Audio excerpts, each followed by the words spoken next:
everyone. Welcome back to yet another episode of If Your Mouth Could Talk. Your host, Dr. Esmaili here, and today I have a great fortune of interviewing a newly found friend of mine and a great chiropractor, Dr. Ryan Worley. Yes, thank you for having me. Yes, Ryan, thank you so much for coming to the podcast. I am so excited to have another yet great conversation, which I've had several with you, with my audience.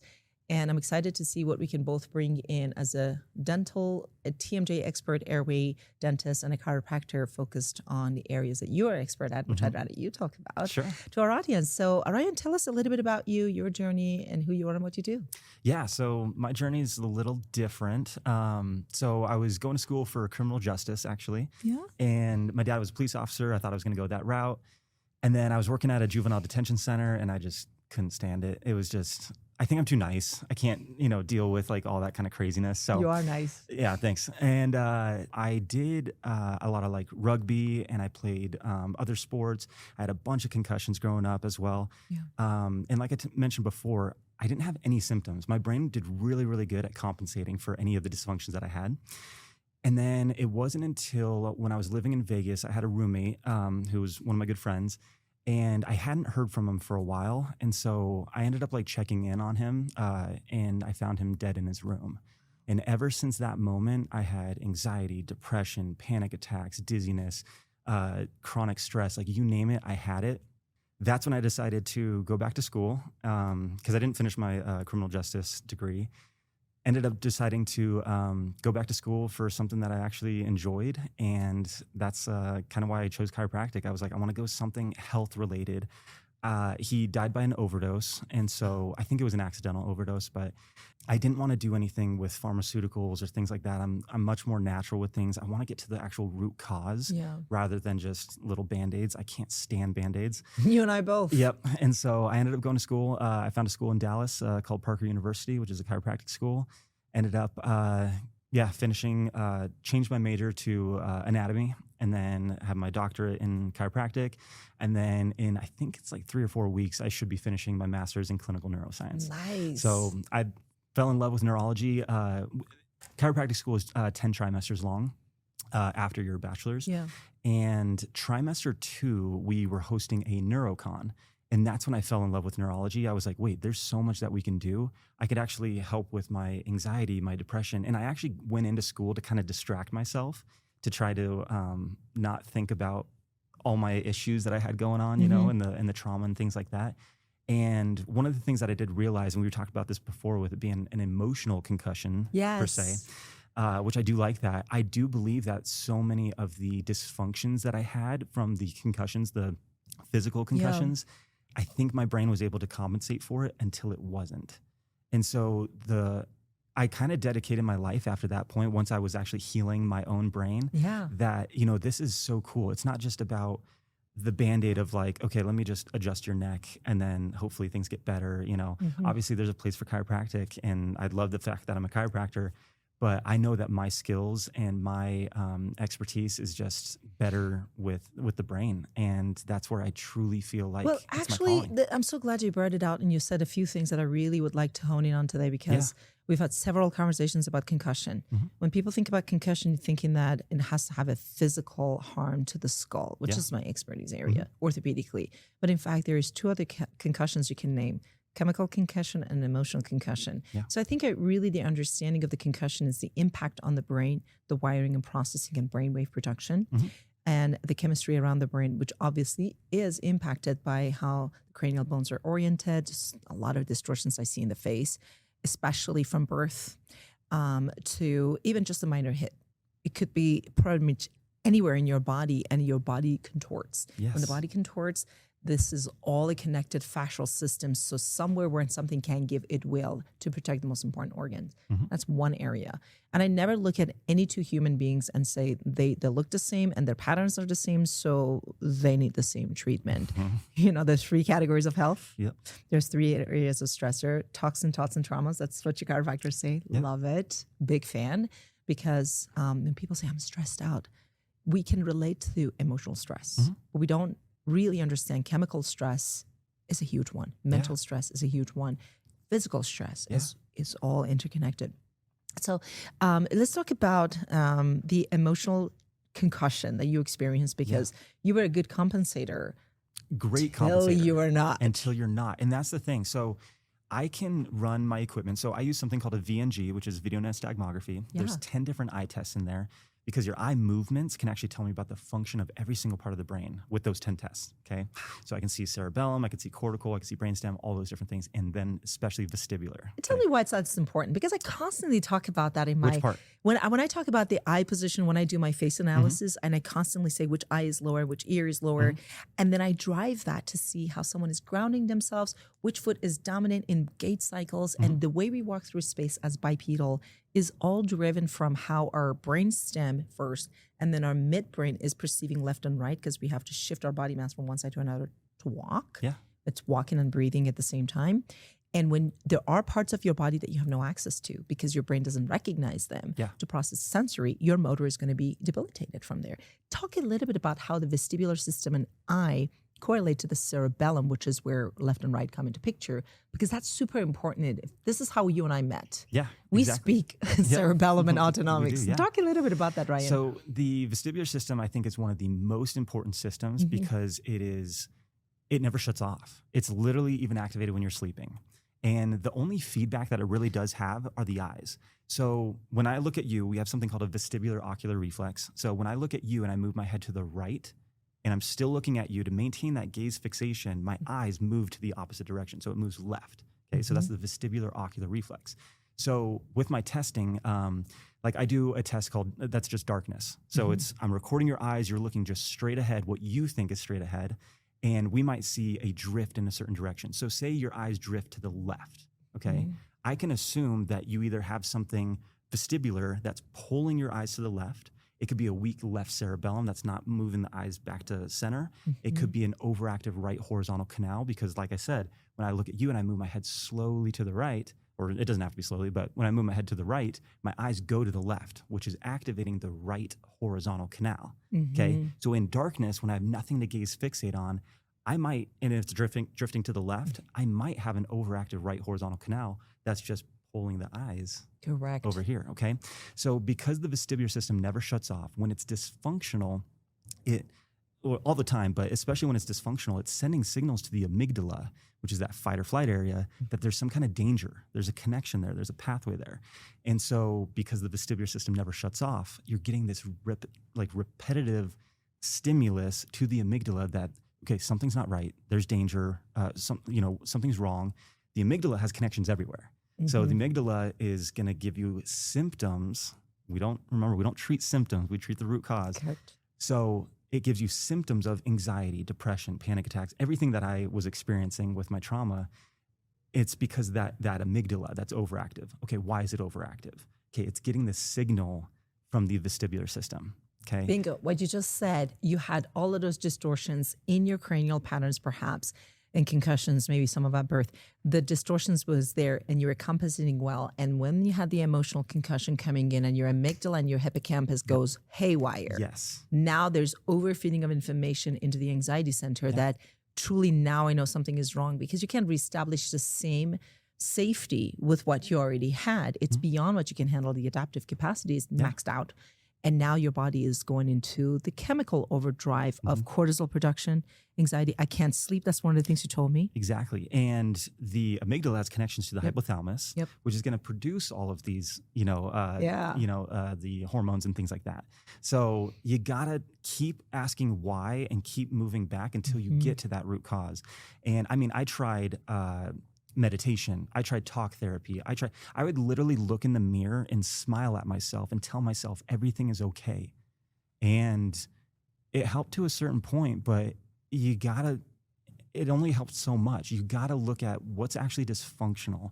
So it wasn't really until I did my own rehab that I was able to. Tell us a little bit about what you did to rehab yourself, because I think that can help my audience understand. So what did you do? That would be the next question. And a lot of people, especially like on my social media, ask me those things. Like I had a lady that had a really bad tremor and it was an essential tremor. It was a benign tremor. Yeah. And I hate the word benign because it just means like, oh, okay, it's not life threatening, essentially, right? You're compensating. You're compensating, It's but coming at a cost. But it's causing stress regardless. Okay, so we got to figure it out. Just because it's not life threatening or like it's going to be maybe getting worse or anything like that, it's still causing stress. Well, that's the allopathic symptom. It's so long as it doesn't fit the criteria of our symptomatology, we're going to ignore it until it becomes you're a little pregnant. Exactly. There's no such thing as a little pregnant. Exactly. And so it was one of those things that it was a cerebellar issue. That was like her main thing. So when she tried to like put in contacts, it was a bad tremor. When I have like these little laser glasses that have a laser right here that you can do visual feedback. Yeah. And so when we put those on, the video shows her tremoring, trying to do these fine motor skills, which is all of that cerebellum. Yep.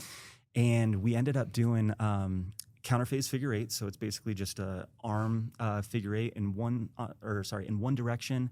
And then the leg is going in the opposite direction. Okay, so that really drives that cerebellum. We also did tapping, because tapping to a metronome is going to get that cerebellum as well. A bunch of other areas as well. But what else did we do? Oh, and then we did some vestibular stuff as well. And so people were asking like, okay, what did you do? What's like the combination? That combination was her combination. So, and that's the problem. And I'm like, your tremor could be completely different. So I'll tell you exactly what I did for my own stuff. I want to hear it. That's what I needed. Okay. So when it comes to, let's just say the vestibular system alone, we have 13 total areas that go into it. Okay. We have 3 semicircular canals on either side. Okay. Those detect any kind of angular motion. Okay. So any kind of rotation like this. So we have 2 that are anterior. I always say I'm the flight attendant. So 2 that are oriented anterior. So in the front, 2 that are horizontal. So this is going to be like moving your head left and right. And then we have 2 that are posterior. Okay. Flight attendant. Yep. And they're all geared to reflexes, right? Yes. Because reflexes keep us in 3 dimension. Yes. If you're going backwards, your reflexes get the sensory from those canals and go, wait, canals, activate the other side. And then it's the otoliths as well. Okay. So the otoliths, we have the utricle and the saccule. The saccule detects linear movement in the vertical plane. Yeah. And then the utricle detects linear movement in the horizontal plane. And this is the whole horizontal plane. Yeah. Okay. Yep. Exactly. And so that's, let's see. So 3, 3, 6, and then 7, 8, 9, 10. Okay. And then we have a left side of the cerebellum, the midline cerebellum, and then the right side of the cerebellum. Okay. So that's 13 total areas that just go into the vestibular system. And the cerebellum helps modulate everything. Okay. And then we do have like the brainstem as well. So we can even add more if we wanted to, because all of that goes to the vestibular nuclei as well. So there's a lot of different components. Okay. I love this nerdy part, by the way. I'm just soaking it up, and I'm guessing somebody is out there saying, "Okay, keep talking." Yeah, exactly. So, and it's complicated stuff, but it really doesn't have to be. No. Okay, you don't have to. The gist of it is, for the audience that are not following, take it from the top. Basically, the sensory information needs to be gathered from left and right once we stand on 2 feet. Once we're moving, and whether it's crawling or cycling through gait motions, information needs to be fed into the brain to decide how to orient us in 3 dimension.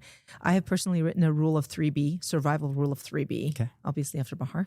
First one is breathing, then is balancing, which is everything you explained, and keeping your brain over the center of gravity, because for all those things to happen, we take compensations after compensation after compensation. So when people say, I'm going to work on my posturing, get my head here, if you can't breathe and balance yourself, you're going to go back to what makes sense to your brain. And it's all automated. If brainstem cannot automate it, you have to engage your frontal cortex to do it, which means you have to use muscles that are not automated. They're prime movers. Prime movers are not at work when you're going to sleep. Yeah. That's why a lot of people cannot transition to deep sleep, because brain knows what it's doing to compensate. And if it cannot simulate the same like an airplane you were explaining, airplane is trying to take off to delta wave, right? Delta wave in the sleep is brain and body dissociate.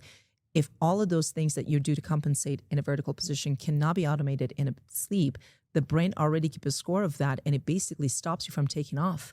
It's like that checklist for the pilots. You're not safe. You go to deep sleep, you do not have control over your latissimus dorsi, and a vestibular system, like you said, is one of those feedback that never shuts off, even when your head goes down. Yep.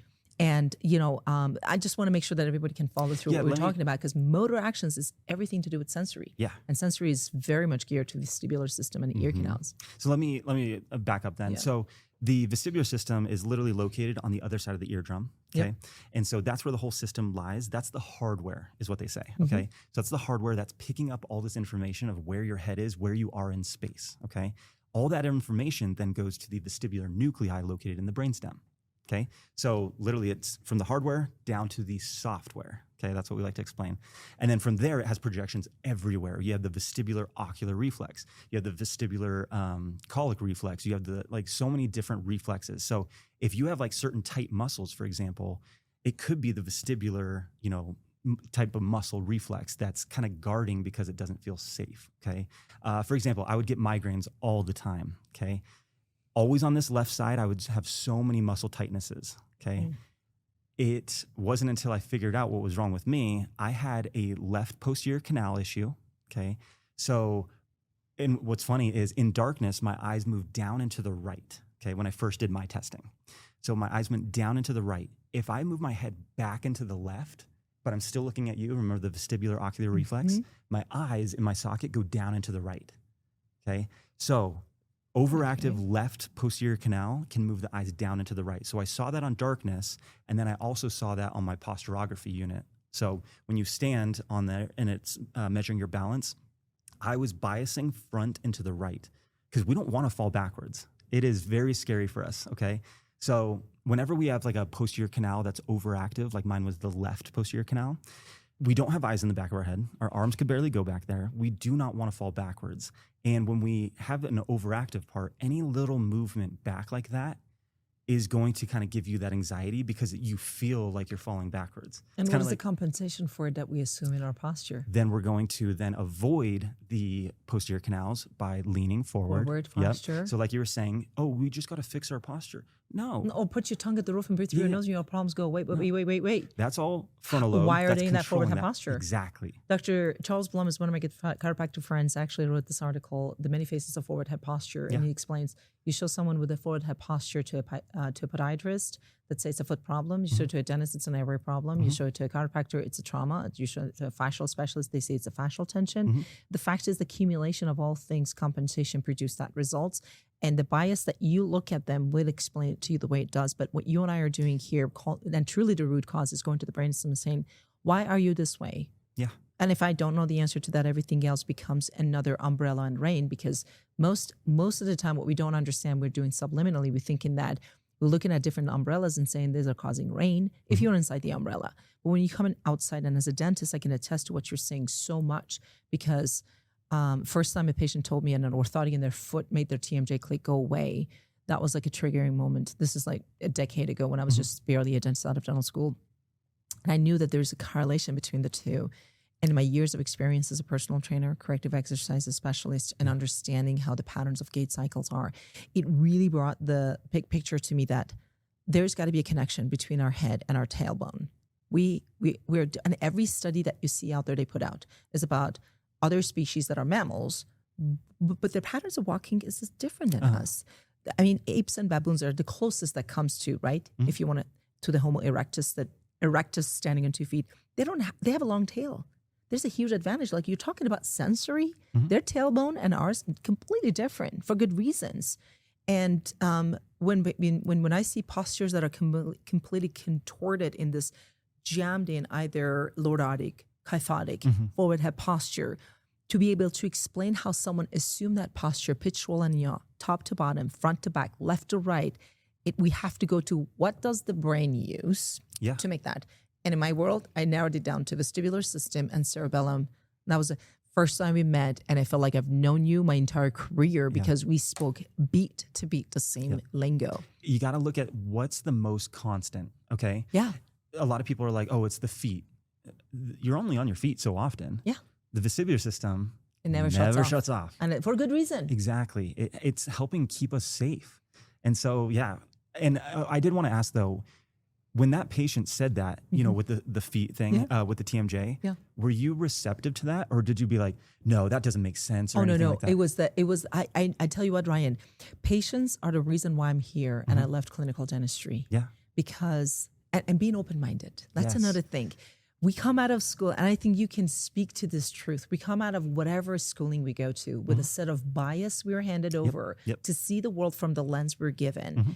And inherently, we want to know that we can do it all without needing anybody else. But that's not how the body works. And I always jokingly say, I practiced clinical dentistry 10 years. And I've been airway dentist 5 out of the 15 years of being a doctor. And I've never seen a set of 32 teeth walk into the operatory by themselves. there's almost 100% of the time a patient attached to it. Usually, yeah. Yeah. Right? And a spine in your case, like there's a person attached to that system. And when I look at the teeth now with the lens I have now, because again, I was once thinking umbrellas cause rain. You have decay or you have cracked tooth for the reasons I knew, because now I have to over-engineer the treatments because I can't explain where the forces come from. Because really they call it a black hole. To me, it's coming to the light because we're solving a huge puzzle. And when I met you, there were a few pieces of puzzle I was missing that you were holding. And when you put them into place, I'm like, my picture is becoming more and more complete. And I work probably with 4 different kind of neurochiros. Some of them they're purely working on chemical toxicity or chemical concussion, mold. And they do a great job because when they're checking nervous system tremors, they can actually dial it down to diet, nutrition, and all that. But then my work is all orthopedics. I work the skull, the mouth, and I work with so many different chiropractors, whether it be in nucleus, upper cervicals. I kind of have a tendency of loving SOTs because they can really just get the fascia from me all straightened up. But I'm open to working pretty much with anyone that can help me restructure the spine because the mouth is an extension of it. But when it comes to neurology, I always believe when the structure is ill-postured, we have to understand why it's ill-postured and how the nervous system is dialing to that ill posture before we can go back to a correct posture. Because once we give you, let's say that we give you 2-door garage instead of a 1-door garage. You need to learn how to park in that 2-car garage, right?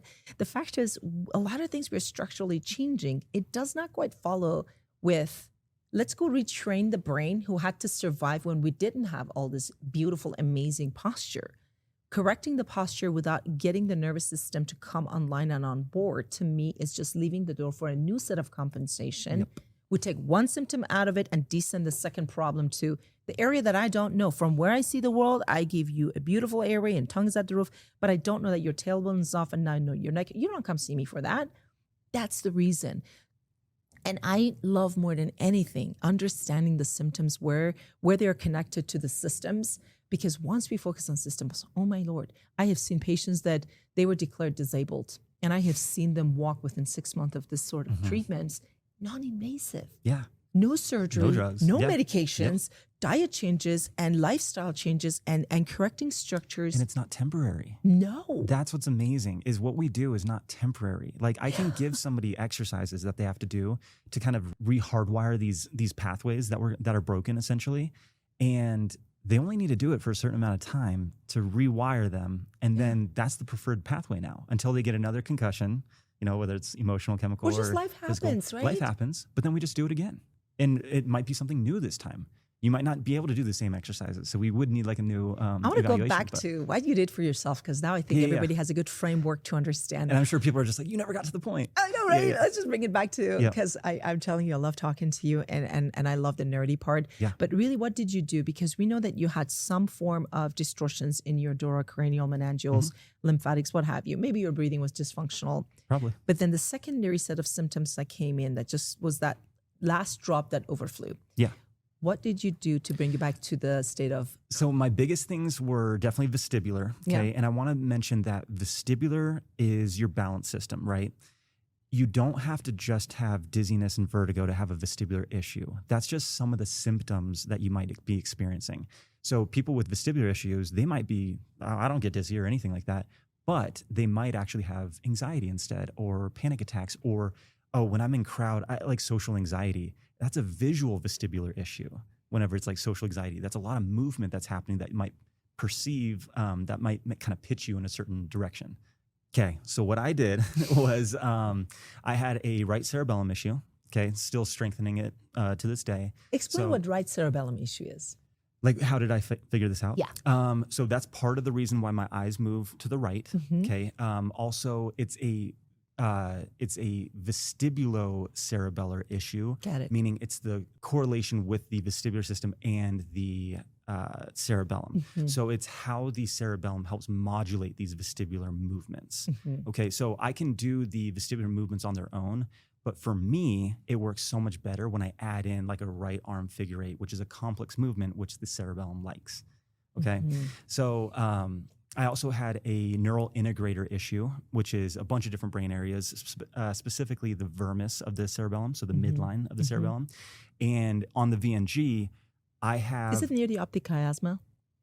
No. It's it's in the cerebellum. Got it. Yeah. So in the VNG, on a bunch of different tests, especially Pursuit's vertical, where it's just a dot in there, and you're moving. You're watching the dot move up and down. Okay, it's slow at first, and then the speed gets faster, and then it gets faster as well. And you're just tracking it with your eyes. You should just be tracking it up and down. I had so many left and right movements as I'm tracking up and down. I see. Okay. So, which is part of a neural integrator issue. Okay. I can't just hold my eyes there. My eyes are kind of just moving left and right. Dopamine and serotonin help modulate those movements. Okay. And then it also uses up ATP, which is like your brain's currency for energy. Okay. So I'm robbing my brain of dopamine, serotonin, and then ATP. Yeah. And if you have deficiency in your mitochondria and you have double whammy, it's like you've got your AC going on, your heat, like your fourth metal, and your manual brakes are on. Yep. You're basically 1 foot on the gas, 1 foot on the brake. You wonder why you're running out of gas. Oh, yeah, exactly. And your tires are wearing out. Yeah, and I couldn't just focus on anything. And I was trying to get into like long distance shooting, and I literally could not focus on the target. And I kept having to like blink, and like my eyes were just like jumping all around. So my gaze fixation was just terrible. And so that's something that I was working on too. And one of the exercises that you can do, which you would love with this, is the jaw helps stimulate. It is the trigeminal nerve, but it also helps stimulate the midline. Since this is midline, this helps stimulate the midline of the cerebellum. Okay. So one of the exercises that we can do is gaze fixate on something like your thumb or some kind of target and do vibration, because that gets even more feedback to the brain, and jaw figure eights, which is a complex movement. So it looks ridiculous. You're speaking my love language. Yep. It looks right ridiculous. You can do tongue as well. You hit the really good point here, because I'm telling you, Ryan, how is a dentist part of this?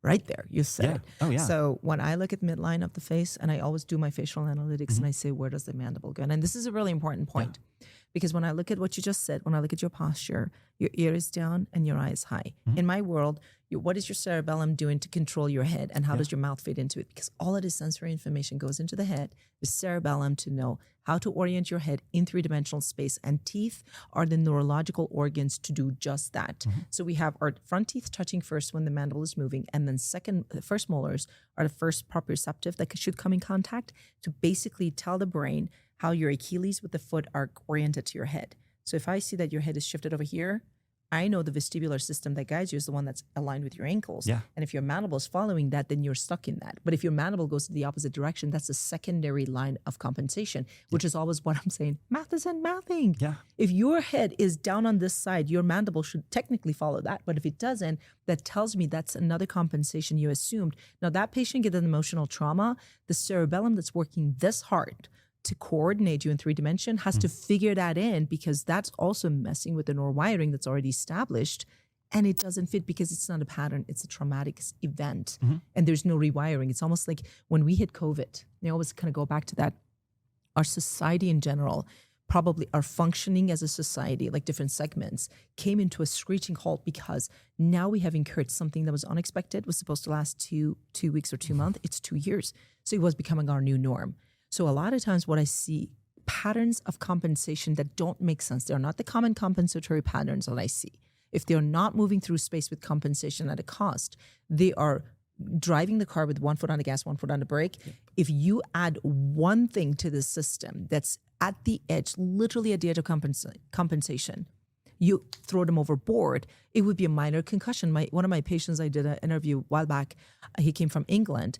He had all of this going on, and for him, that triggering for you was the emotional concussion. For him was the whiplash. Yeah. For another one was the minor hip surgery, minor, would you say, and pushed him over the edge. And I want to know what that triggering event was, because everything that was in place before that becomes that much more important. Yes. Because your body, it was the blueprint of your body's compensation that's now thrown overboard, and you can't go back to what you already knew. So you're basically limiting all things 3 dimension to stuck in a pitch. That's where I see people get stuck in pitch, because it's easier to be in a pitch. And I will let you talk about why, because when I see people that cannot shuffle through space, and there's a difference between gait cycle and shuffling through space, right? You're not going to agree. Like, people tell me, my kids had their teeth after they walked. Let's reiterate, let's recorrect that statement. Walking and shuffling are not the same. Gait cycle, moving through space, is not the same. So fact of the matter is, when I see people that are basically shuffling their body through space instead of propelling through space. Yes, they did move, but I'm not going to call that walking. You need proper proprioception from the mouth for all the reasons I explained, which is that dissertation I just explained. The mouth and the midline will feed to the cerebellum as to which side to reference more, because our head, we have only 2 feet on the ground. The other 2 set of feet is our lower jaw. Literally, this is our femur. You said that too. Yeah. We agree on this one, 100%. Our mouth is our second set that basically coordinate our 3-dimensional orientation of the head to the ground. On one hand is connected to the mouth, on the other hand it's literally housed in the temporal bones, which is your hip bones, and that's your vestibular system lives. Kind of beautiful system. It's beautifully complex, isn't it? Oh, so complex. And then going back to your younger self, your lack of coordination, and you knew that there's something deeper. But you were not a chiropractor at that point, were you? No, I wasn't. So. Yeah. I'm really interested to know how you followed. What was the light you followed? What was your North Star that got you to this point? How did you get your healing? Yeah, so I fell in love with neurocon. That's where I was just like, wait, I thought that as a chiropractor, you're working, kind of spine down. You're working everything down. But I didn't realize that, you can be working up and you can be doing stuff. I know this is kind of blasphemy, but I really don't adjust that often, like very rarely. I love you for that. Because the adjustment, don't get me wrong, the adjustment is amazing. It's amazing for, acute things. You got in a car accident, like let's fix you up. And it does provide an input to the brain. But I can be so much more specific with my exercises. Okay, so even like upper cervical. I've talked to a lot of upper cervical, chiropractors, and they're like, yeah, we can affect the brainstem. I'm like, cool, what pathway? Like I can legit do an exercise to target specific pathways rather than a shotgun approach, which can be beneficial. Don't get me wrong. Like you can do an extremity adjustment on the right, and that'll actually impact the right cerebellum. So if you have a weak right cerebellum, you can actually start off by priming it, I guess, with extremity adjustments on the right. Cool. I don't do that. I can stimulate it in other ways, whether it's lasers or just exercises and things like that. Yeah, I'm a huge fan of laser and mitochondria. Love lasers, yeah. So that's basically... Because that's what the nervous system, it's the most metabolically active part of our body is our nervous system, which uses a lot of our ATP. And if your brain is leaking, if brainstem is overworking itself because the inflammations are not quite adding up, then you're leaking ATP all over the joint just trying to stand upright and breathe. Yeah. People don't understand a lot of general fatigue syndrome is not necessarily because you have methylation issue. You do produce enough of it. Like if I run them through the test, it's like, no, I'm one of them. I'm a combed green, like, the combed factor for methylation pathway. I don't need methylation support of vitamin B. The problem is I produce so much of it, but then I use a lot of it too. Yeah. And when we're not looking at it is you make the money. It's like, being a P&L statement of your life. It's like you have so many areas where your budget is leaking money energy-wise that no matter how much you replenish, it's going to come out. Why don't you just close those pathways? You by far made the bigger change in your system's equilibrium, which is when they come and say, I can do more with life. Yeah. Not because I changed my diet, not because, grounding and sunshine, all of those are ways of, I use this analogy, Ryan, and I think you can relate to this a lot because this is how we operate. I always say when you have wet floors and you don't ask the question where the faucet is, those questions we ask, which most people are busy coming up with the most efficient way of keeping the floors dry by sucking the air and mopping and replacing them as quickly as they can. That's all the voodoo stuff out there. They really never ask the question why. How big is the sink, first of all? You have to keep asking why. Till you cannot ask why. Until you cannot ask why anymore. Like, I love that so much because so many people, my neck, like I have like neck issues. Why? Okay, is it your vestibular system? Is it because of a car accident and you had whiplash? Okay, there's the why. Okay, but if you don't know the why... When did that happen? What was the triggering event? And what makes it go away? When you ask those... Because here's the thing, Ryan. You and I both were in allopathic world, right? I was just a dentist, which was really a difficult thing to do. And I tell you, when I got frustrated with mainstream dentistry, because I got out of quadrant dentistry, which in equivalent in the chiropractic world is just this. Oh, where does that hurt? Right here. Okay, open up the the sympathetic. Like you're just adjusting the thoracic spine or atlas for that matter. It's a powerful adjustment. Absolutely. A lot of things get better, but does it hold? if you haven't addressed the why the atlas was off, and I see this all the time, when mouth is off, atlas has to follow the head. Yeah. Where mandible is communicating to the cerebellum to restrict you in one area, don't expect the atlas to sit right underneath the foramen magnum, because foramen magnum migrates to where the head is centered over the center of gravity, and vestibular system is a huge part of it. Yeah. So I don't discount, and nor should any dentist discount, the importance of teeth into the equation, because they directly go to the higher brain. They don't go to the brain stem like all the other proprioceptions. Like that importance. I mean, when I learned that fact, which we all did, but we didn't really bring it into practice, I felt the weight of the responsibility for me as a dentist, and I wasn't as excited to just nilly-nally go and treat people, their airway for say, expansions or what have you, because I knew every incremental change I introduced to the system either is following the path of bringing them back to alignment, or it opposes it and costs them some. Going back to the analogy of the sink, the bigger the sink, the more water can back up, even if the sink is stuck, or if the sink is stuck, but not as bad. It's not totally plugged. It's just a little plugged. And how much of the faucet is dripping is a little bit, like you were talking about serotonin, norepinephrine, or dopamine, right? Yeah. Serotonin is a big one because serotonin is a precursor to melatonin. So if you're overspending your serotonin just to stand up and gaze your eyes, when due time comes to sleep transition, you're not going to be able to get to the deep sleep, because melatonin is a part that sets you for the deep stage of sleep. And you can't supplement that to make the same effect because of the dose dependency effect. Yeah. Nothing that your body makes should be supplemented. And what we don't know is we're calling everything a methylation issue, and it becomes unfortunately trendy. Everything is a mitochondrial problems. The grounding can fix all the things. Yes. Everything's ADHD. Everything's ADHD. And it just becomes, like I said, we're trying to take a big system and take it into simple parts that we can understand. But the only way that you can make a system understood is by understanding it as a whole, not taking it into parts and pieces. Because from where you see the world, you might go home. Even a broken clock is right twice a day. Anything that we do works for some percentage of people, some percentage of the time. My question and your question that basically has got us into this podcast. And I'm so overjoyed to have you work with me in our clinic, because we're going to see real time the things I did or the things you did, which is kind of exciting, because you mentioned that you kind of had to work on the how your cerebellum is perceiving safety. So if I cannot completely quite get down the emotional trauma, there's a reticular pathway that needs to be addressed, but I can have full access to controlling how my sensory information is perceived. If I take that compensation out of, I just put some money back. My brain still is draining ATP for things that I cannot address. Yeah. But my God, I don't have to do that with the way I chew, walk, and breathe. Can I fix that? So back to you again. This is so exciting.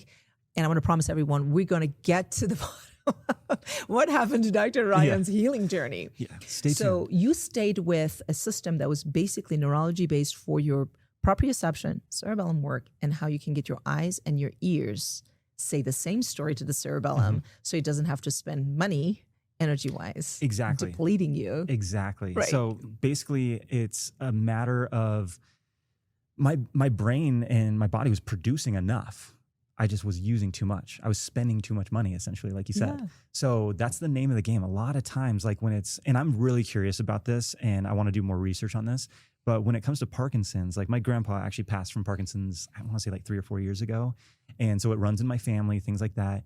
I was definitely, before I fixed my brain, I was definitely more at risk because I was using up so much dopamine. Remember, Parkinson's is a lack of dopamine. Yep. Is it actually a lack of dopamine, or are you just spending too much? Are you broke because you're not making enough money, or are you just really spending bad too at much spending? of it? Yeah, Exactly. So that's something that I want to look into, and it's one of the cool things that I have. I have my the same test is- theory around Alzheimer's. Yeah. And I know, in fact, most of the diagnostics we see is driven on the surface, and we're not really in the periphery. Everything looks, you can tell the story you want to tell, and you basically could be right some of the time, as we talked. Yeah. But when we come back to the center, because really the information comes from the center. The analogy I always use is the stock market, right? Every major driver of the stock system, like NASDAQ, some of the bigger indices, or S&P 500, they have a bunch of stocks that represents the totality of the system being responsive to whatever environmental changes, whether being in the Mars or being in the Middle East, or just, our White House, whatever it is, it responds to. So the stocks individually move.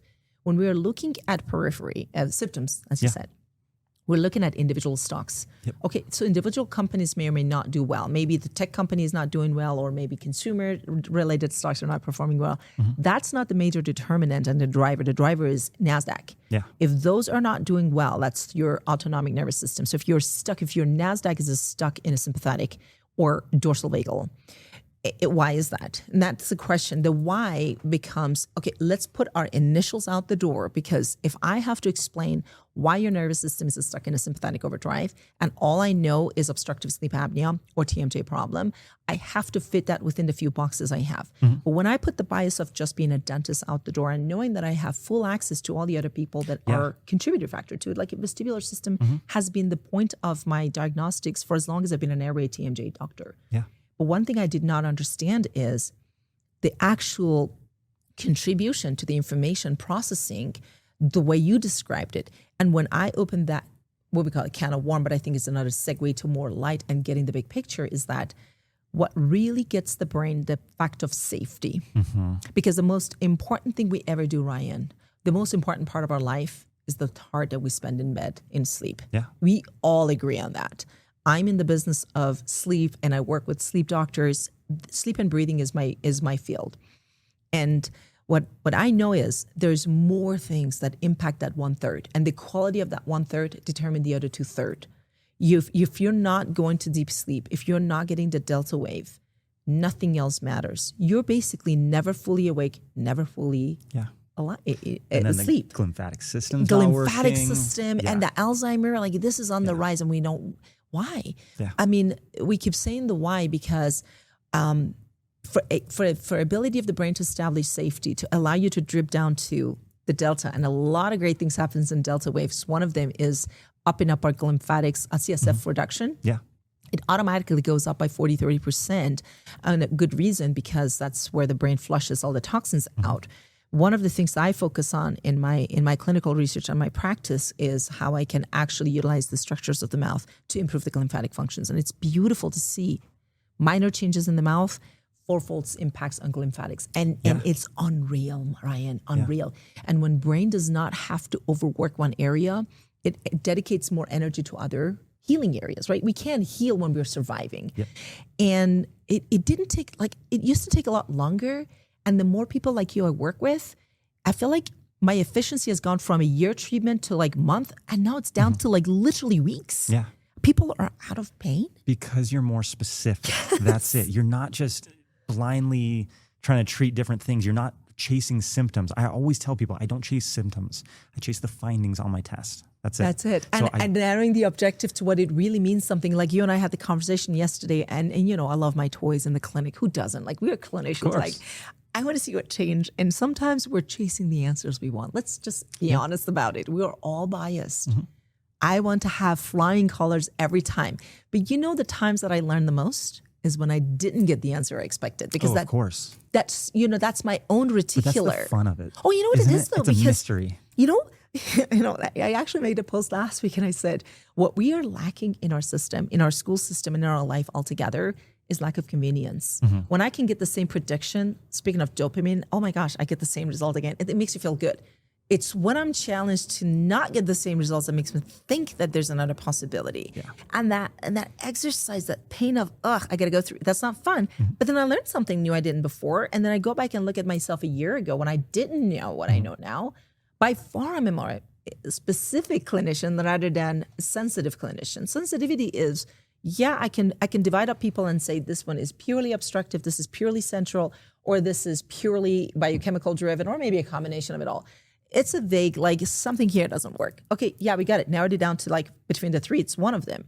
But being able to be specific with every patient as if they're the only individual, and knowing how to assess their nervous system, which is the ruler of it all. What made you can heal you. Its nervous system is what's really fun. We talked about brain waves because I'm really in the research of Alzheimer and autism, and it's all boiling down to lymphatic functions and brainwave production. What I love is what you said to me and questioned and challenged my bias into what Bahar. Okay, so you talk about brain waves.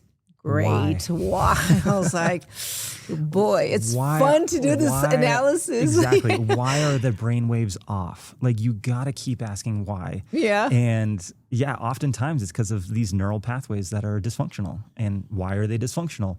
And why are they overusing the ATP that basically leads them to high gamma? Exactly. And I see a lot of patients, one part of their brain is in gamma. Like it's fun to see that because I look at the CT scan. When you're talking about cerebellum, and I want to bring my 2 cents to it. When I look at the CT scans and I take the full skull, I can see the back of the head. One side is by far larger, and I can see all the distortions. And then my question is that side of the cerebellum by far is getting more blood flow, CSF flow, what have you, and that rules. And you just explained to me why. But then I'm thinking, okay, so if your ears are this way, is it because the cerebellum is heavier, or is it because the spinal fluid is driving it? It was purely coming from this vestibular system that was a driver, and now the cerebellum becomes secondary. Mind blown. Or is the cerebellum weak and it can't actually fix that overactive overactive vestibular system? If you can't shift your body mass to one side is going to get, like, if you walk in on one leg all the time, if I'm doing bicep curling on this arm and this arm is bigger, well, is this arm inherently bigger? Is it because it's getting more worked out, or is it because gravity's why? Is it weaker? Is it stronger? Like, especially if you compare to the other side, okay, is it stronger or is that side just weak? That's actually, as a personal trainer, this is why I don't like bilateral training at the same time. I like it, you know what I'm saying? The individual, Because then you're challenging, and it's better for the brain too. It's way better for the brain. But coming back to the chemical concussion, and the reason why I brought up the brain waves yesterday, and a lot of people actually, I've sent them for those studies. I work with a lot of neurologists as well. Make them feel safe. That's the name of the game. And I can't stress that enough, is when the brain feels safe, you can be in a parasympathetic state, that's the rest and digest, then it can actually do what it's intended to do and start healing things. So like, and then you can take the opposite. So if you're stuck in fight or flight, that sympathetic state, then that can lead to, all these different symptoms, even like autoimmune issues. It's all your brain and your body's way of adapting to what's going on.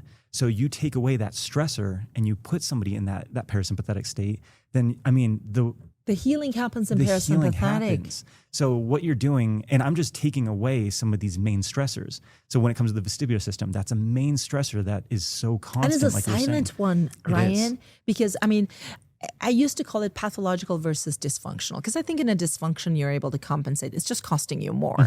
It's the state of being financially in debt is not bankruptcy. There is a huge difference there, but you're on your way to bankruptcy if you don't change. That's a good analogy, right? Yeah. Versus like you buy what you can afford. There's a different mentality in that. But when we see people in compensation, we're like, well, I'm doing good, right? Your posture is cricket, and your head is stuck here, and your eyes are just like, and you're doing good until you're not. You're not functioning well. It's costing you something. As I always call it, a financed airway. We're going to get into the why vestibular system is related to breathing, because that's really what is exciting. But going back to brain waves are changing, because a lot of chiropractors I work with, neurochiros, that they work on, and their work is mainly like running a lot of blood works and panels for chemical concussions. And chemical concussions, mold could be one of them. Heavy metals is a huge one. And basically rewiring the pathways. But when I'm looking at the cerebellum, when I'm looking at the concussions in like parts of the skull, well, that's still there. You haven't really released that part. And if they have larger conduits, nervous system, it can actually take that insult. They will continue going back to a new stage of compensation. Really, you haven't gotten them too far. You know what I'm saying? Remove the physical obstruction, release the kink in the sink, right? And then shut down the water that comes. That's the chemical concussion. The water is dripping. That's your sympathetic overdrive. That's your cortisol. That's your dopamine overuse. That's your serotonin, gut dysfunction, microbiome, melatonin, mitochondria. That's a trendy word right now. And you're right, because we are just an electric system. Where is this short circuiting coming from, and how is this causing this battery to drain fast before we go and say that's a root cause? And I never call anything root cause. As a matter of fact, I think there's only one root source. It's the nervous system, brain in the hierarchy of brainstem, midbrain, higher cortex. And when higher cortex is making bad decisions, you have to understand what choices did the brainstem give it. And the cerebellum was completely out of the picture, because when the left and right are not getting the same story to the brain, it gets overwritten. And when you cannot sense the ground and how to move your body into the space you cannot sense from bottom up, you either get it from the top down, or you just don't go there. You get stuck in one area, and the next is just telltale of everything else we see down the stream. And from there, so you healed yourself working with the neurology. How long did that take for you to get to that point? I stopped having those kind of symptoms, like the panic attacks and all that kind of stuff, probably within a few weeks. Yeah, probably within a few weeks. I was also learning, like I was doing this myself. Yeah. So I was also kind of like learning about what my brain needed and everything like that. And that's one of the other things that I wanted to say is it's frustrating when you want to, like, I have the same symptoms as you. So what did you do? And it's not that simple. And it's frustrating as somebody else to be like, oh, that might not work for you because that's not, you have the same symptoms as me, but the I know you don't like root cause, but the kind of root cause of that for the root you area is different from me. Yeah. And so that's why we don't chase symptoms, is because it's not specific enough. You can have the same symptoms, but completely different areas of dysfunction that's causing those symptoms. So, honestly, I think a lot of times labels are the reason to be blamed for that, because medicine says, okay, here are the symptoms that go to autism. And I make the argument, okay, how did you decide this kid is ADHD or autism? Mm-hmm. We ask a bunch of questions. If the answer is yes, and this is okay, looks like a duck, quacks like a duck, but it doesn't walk like a duck. Are you still going to call, if 2 out of 3 added up, you're going to call it one thing? Mm-hmm. That simplicity, reductionistic way took away from the fact that there is individuality into it. And I don't think, honestly, I've had people that they're going up and down swearing, saying that this is my diagnostic. I'm like, wait a minute, there are a bunch of symptoms. I can go back and trace each one of them coming from a source. And you're not autistic because there is really no objective way. It's a symptom. Autism is another symptom. OSA is another symptom. I had a patient that actually it wasn't a patient, it was just a follower on Instagram that reached out to me and said, hey, I'm looking for an ADHD diagnosis. And I'm like, why? Why do you want this ADHD diagnosis? Are you trying to get on medication? And I'm like, I'm the wrong person for that. Or are you trying to get answers? And her big thing was answers. And that's they want a label they can live with. Exactly. The badge I can wear that I'm now explained. My behavior has a justification. But it should not be this comforting thing. And I'll tell you why. It's because, okay, if it is true ADHD, then we've got usually like a frontal lobe issue. It's lacking that inhibition, okay? But we can also have a vestibular issue that has the same kind of ADHD symptoms, where you're kind of, you don't know where you're at in space. So you're just kind of like fidgety and antsy and all this kind of things. Like you can't focus. So it's the story you told me yesterday was profound. You said this woman said, no, I think fast. Yeah, exactly. I want you to say that story because I was like dumbfounded when I heard it. Yeah, she was just like, yeah, well, okay. So one of the tests that I do with the VNG that can kind of show if you do have some kind of like ADHD symptoms is Pursuit's horizontal. Okay, so Pursuit's horizontal, you're looking at a dot, it's moving left and right slowly, and then it speeds up, and then it speeds up. So same thing with Pursuit's vertical, just the other way. And in the slow phase, it takes so much frontal lobe to inhibit the desire to just kind of like move fast, okay? Yeah. And so one of the cool things with that test is if they're moving their eyes forward and then coming back, and then moving forward and then coming back, that's signs that, okay, we're lacking that frontal lobe like inhibition, and basically we're just kind of like moving ahead. The dot is moving way too slow. And so that's like, okay, I don't diagnose people with ADHD, but I'm like, okay, you have some kind of ADHD tendencies. And this patient told me she's been on medication for a long time, and she was just like, yeah, I have ADHD. And I was just like, no, you don't. You locked into that target. You can have ADHD symptoms coming from other things, which she had vestibular issues as well. And then she was like, oh, well, I just think fast. And I was just like, okay, here's the other tests that I do for that. I saw you do that. Yeah. So one of the tests that I do is called saccades. Okay. So a saccade is a fast eye movement. We do hundreds of thousands of these a day. And the machines that I have, it basically, from when the dot moves and you have to reflexively look at the dot with your eyes, it records the time from when the dot moved and how fast were you to actually get on that target. And most people should be between 150 to 250 milliseconds from when that dot moves. Anything lower than that, so anything less than 150, even better. Your brain is moving so fast. My athletes, I want them at like 100 milliseconds. Wow. I want their reaction time to be so fast. Dementia patients, they're more like 350 or so. Okay, their frontal lobe is just taking a second to initiate that eye movement. And she was at like 170. And I'm like, you're not even close to like the athletic range. So your brain's not really moving that fast in the frontal lobe. And then we did the tapping assessment. So I have a tapping assessment to a metronome. And basically you're just supposed to tap it to the beat. And you have a little window for accuracy for it to count as like you were on target. And most people that their brain does work too fast, it's set to 50 beats per minute. And 50 beats is pretty slow for people that have a fast moving brain. And I mean, she was on target every time. Otherwise, I would see they were like Debunked. Yeah, exactly. Debunked. And so, and I didn't want to like completely call her out on it, but and I have this conversation with people that are trying to tell me I have this diagnosis and diagnosed. I'm like, these are a bunch of symptoms. Yeah. And each one of them can go into the 3 category of toxin, thoughts, and trauma. Yeah. And if I don't know which one you came with, you can have a psychosomatic. And I've had this, I'm sure as a chiropractor, you see this a lot, because once you get to the source, nervous system speaks volume, because body will never forget what happened. Somewhere in your fascia will be restored, and the chemistry, neurology, the pathways, and circuiting will be impacted. So your voltage gets impacted to a great degree until you become in a pathological, dysfunctional range. You don't even have what I call disease.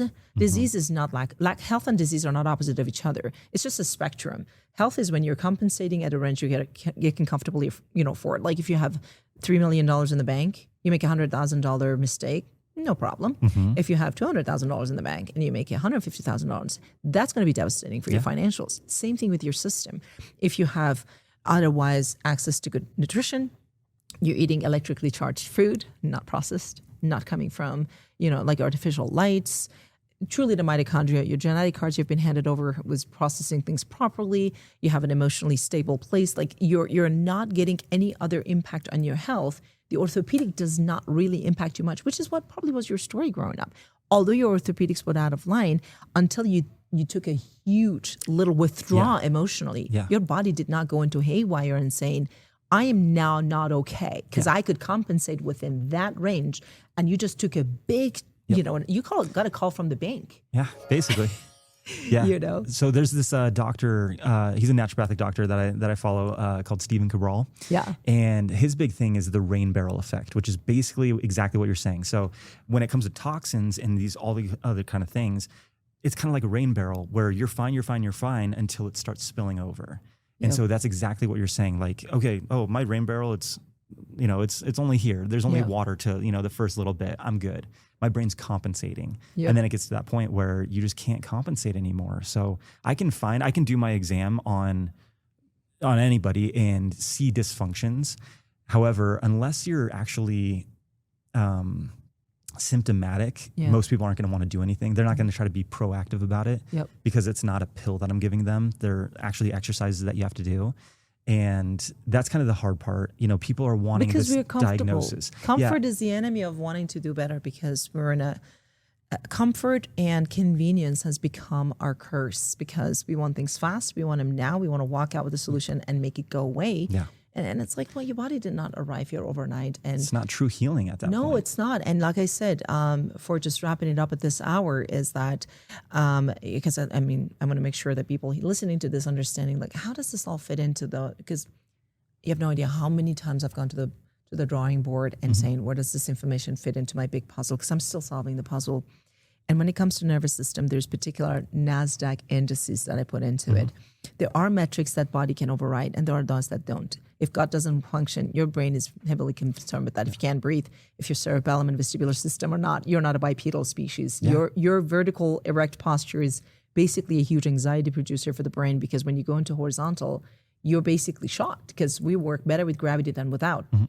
So that NASDAQ of diagnostic procedures is what I'm putting together, and which I'm overjoyed about, because a lot of people reach out to me from all over the world listening to this. They're like, that's me, I want to get care. Do I need to be at 2 weeks or 3 months? And the answer I always give, and I think you can also back this up, once we have the true diagnostic and true root cause for you, and knowing how your body is wired and how your body has been clumpered and distorted like it is, then we know what's the best route to decompensate, reverse engineer. But until we have that understanding, and sometimes the biggest, most difficult patients I've had are the ones that have some form of a combination of chemical concussion, physical concussion, and a mental concussion. And the last one they don't even know about until somebody brings it up, because we love our ego of safety, and the hell we know that is better than the one we don't know. And getting out of that comfort zone, it's a huge one, especially when they put it all into, no, it's just a physical, fix the physical.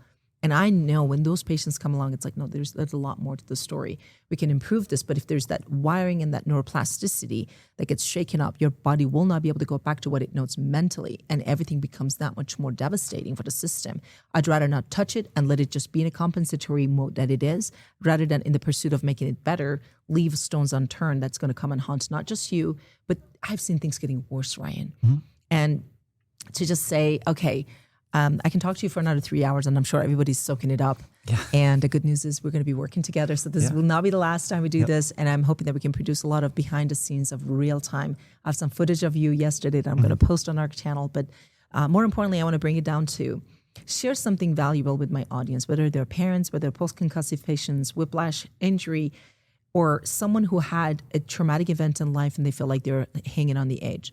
What can you put in their bucket to just give some hope and give them some pearls that they can go home with? That's the biggest thing, is knowing that there is hope. There's something that we can do. And the annoying part is it's going to be individualized to you. That's it. That's the thing. Thank so you. you can't just do this blanket thing.